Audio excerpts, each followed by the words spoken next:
Good afternoon, everyone. You probably know me. I think I know just about everybody here. I'm John Rink. I'm one of the co-organisers of this new series, and in fact our speaker this evening, Mine de Wantendak, is the other main co-organiser, along with Professor John Owing, the Director of the Institute of Musical Research.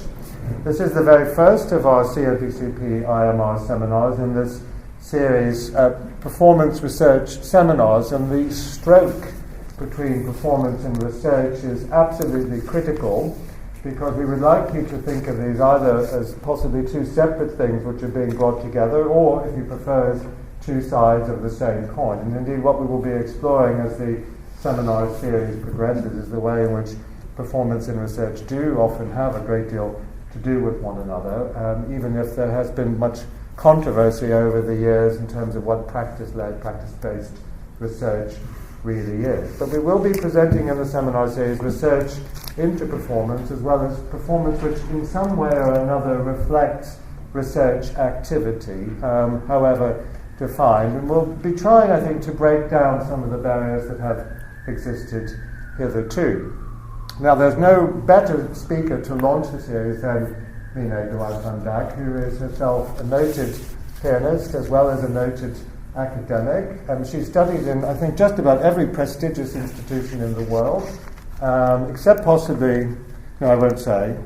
You've been just about everywhere else, including a number of institutions in Turkey, the Juilliard School, Princeton, and Columbia. In Istanbul, you studied at the Yeditepe, Boğaziçi University, and then later became professor at Yeditepe. At the moment, Mine is research fellow at Middlesex University. You may be familiar with her work as the leader of a project funded by the AHRC called Alchemy and the Spotlight, which featured her piano trio, the Marmara Trio, which she founded and in which she is the pianist. And I think she's going to be talking a little bit about some of that work today. You can see other work that she's put together or published in her book on Matisse Lucy, a collection of essays called Recorded Music, Philosophical and Critical Reflections, and in due course the book that she's currently compiling on practice-led research, some of the controversies being addressed head-on, which I think will be a very welcome and necessary exercise. So please welcome Mine and her paper today, The Workshop as a Research Tool. Thank you. Thank you very much indeed. It's a great pleasure to be giving this very first seminar in the series that we're organizing. For me, this is going to be an experiment, and in that sense, I'd like to invite you to think with me, together with me, because I'll be raising some issues that fascinate me, that puzzle me, and I don't have the final answers. I continuously seek new ways of understanding these issues, and I'm hoping we can think together, literally interact through this. During this seminar. As John kindly said, although I'm both a classical concert pianist and a musicologist, in this seminar I will attempt to embody the perspective of the performer. And that will imply setting up certain dualisms and possibly some oppositions between various concepts. And let's see what these might be. So, throughout the seminar, I might be setting the two elements in this set of dualisms against each other. A score-based understanding of music versus performance-based understanding of music, listening versus performing, abstract musical structures versus embodied musical manifestations, and theory versus practice. Okay. And right from the beginning, I'd like to emphasize that I have no wish to promote a view which essentially values the second terms in these dualisms. The reason I presented this list is because I think still in the dominant musicological discourse, it is the first terms that have received a lot of attention and has been guiding the research agenda. So, in fact, my interest is redressing the balance rather than promoting an essentialist view that gives primacy to performance-based understanding or to performing or practice. I think musical phenomena in all their manifestations are very complex, and no essentialist view would do justice to understanding the complexity of music and the ways we interact with it. So please bear that in mind. If I seem to be speaking just for the performer, is to be able to, it's because I'd like to be able to articulate the performance perspective within performance studies. David Beach, a music theorist, American music theorist, I believe, in an article he wrote in 1987, I think, on structure and performance in one of Mozart's sonatas. He says it's these dualisms, talking about the relationship between theory and practice, how in musical thinking practice might be embedded in theory, or how theory impacts practice. He says it's not an easy topic to discuss without irritating someone. And obviously my intention is not to irritate anyone, but as I said, I might be putting forward some views that will be controversial. We'll see. I'm hoping we'll talk through these issues together. Okay. So let me tell you about the structure of the way I've tried to attempt to structure the seminar. I'd like to talk about why it's important to do practice-based or practice as research within performance studies. But to be able to get there, actually, I will go around the roundabout, let's say, and talk about the status quo as I see it in performance studies. And then this will get us to what practice as research might mean in musical performance. And then we will move on to the idea of the workshop as a research tool. And then to Mozart and the play.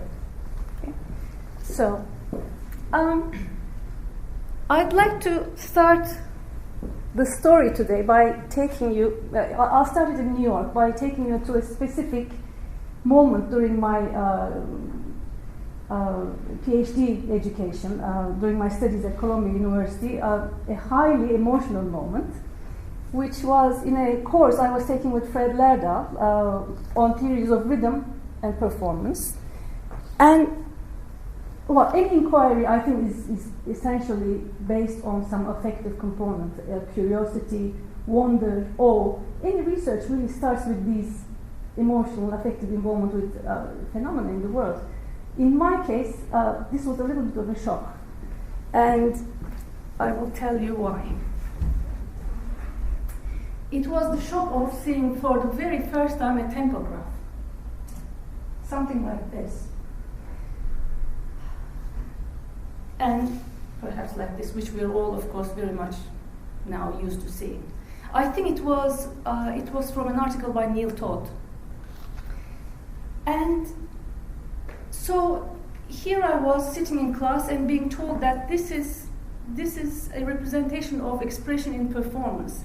And the shock was related based on the fact that, based on the complete non-congruence of my very personal subjective experience of what I thought and knew I was doing when I was trying to play expressively, and this representation of what was supposed to be expressive performance. Okay? And even more disconcerting was the way within this discourse, within this research discourse in this paper, the way the score was described. It was, according to this research, the score was something that represented nominal values from which the performer's job was to deviate. This was completely foreign to my musicianship. And I have to say, I think a bit of that shock still remained with me. Every time I see a tempograph, it still doesn't exactly overlap with my experience as a performing musician. So it was very difficult to put together that tangible object, which every morning I lovingly put in my bag when I went to the practice room, which embodied the music I loved, and the idea that actually it was this straight line from which I was to deviate. So my interest, of course, this was a moment of shock, but also the beginning of curiosity about how we can understand performance, how we can approach it from the inside, so to speak. For a long time, I pursued my performance interests and research separately.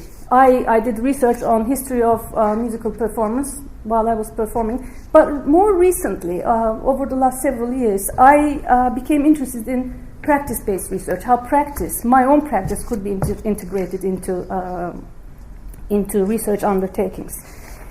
So, and here's a quote which I think very nicely summarizes my response to that day to the tempo graphs that I was seeing. The performance theorist, he works in drama, but he's a performance theorist, Richard Schechner. He says the great big gap between what a performance is to people inside and what it is to people outside conditions all the thinking about performance. So, this is one important reason why I'm interested in pursuing practice-based research. And before I get there and discuss with you what it might mean in reference to musical performance, practice as research, I'd like to talk a little bit about the status quo, I will call it, in performance studies. As we all know, there has been a huge surge of interest in over the last several decades in studying musical performance. And performance studies as a branch of musicology is arguably at present the most rapidly thriving research area. And such interest led various researchers to posit a change in the object of musicological research. The claim is that while it used to be the musical score, now the object of musical research, musicological research, has changed, and now it's performance. And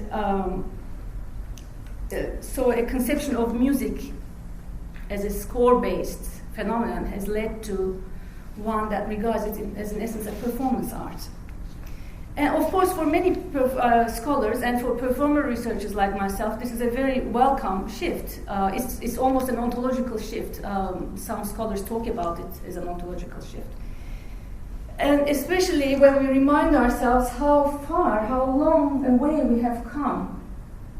What a long way it was from Schoenberg's frequently quoted words, which says, music need not be performed any more than books need to be read aloud, for its logic is perfectly represented on the printed page, and the performer, for all his intolerable arrogance, is totally unnecessary except as his interpretations make the music understandable to an audience, unfortunate enough not to be able to read it in prose.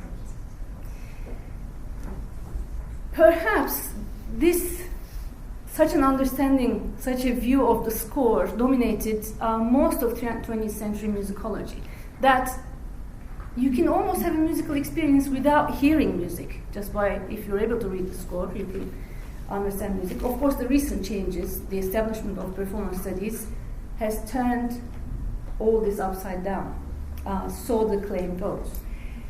But the question I'd like to ask is, did we really leave a score and text-based understanding of music in performance studies? And I'd like to point out a few examples which puzzle me in this respect. And I will tell you what I think about them. I might be wrong in the way I interpret them, of course, in which case hopefully you will correct me